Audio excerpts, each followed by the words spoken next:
Noir is probably one of the more difficult grapes to grow. It's one that really reflects the site that it was grown in, the conditions that it was grown in, the conditions that it was made in, more transparently than any other varietal.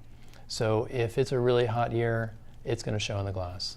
If the grapes, weren't punched down as many times as they needed to be in the fermenter, it's going to show in the glass. You can get away with some sort of neglect in other varietals. With Pinot Noir, you really have to be present.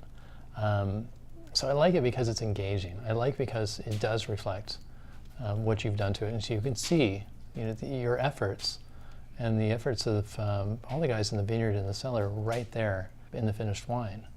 With Pinot Noir, there's a lot of aroma, there's a lot of flavor, but the main thing that people really latch onto is the texture, and that's a big thing for me.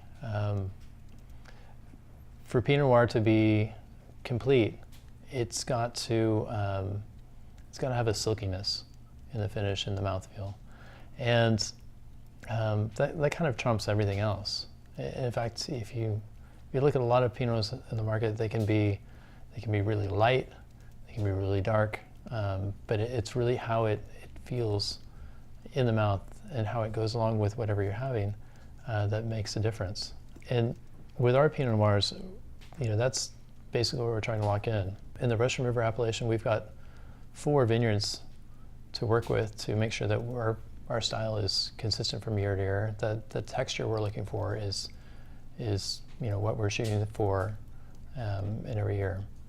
The vintage is great in our Del Rio vineyard. We're going to use a little bit more of that. The vintage is great down at our Two Rock vineyard. We're going to use a little bit more of that.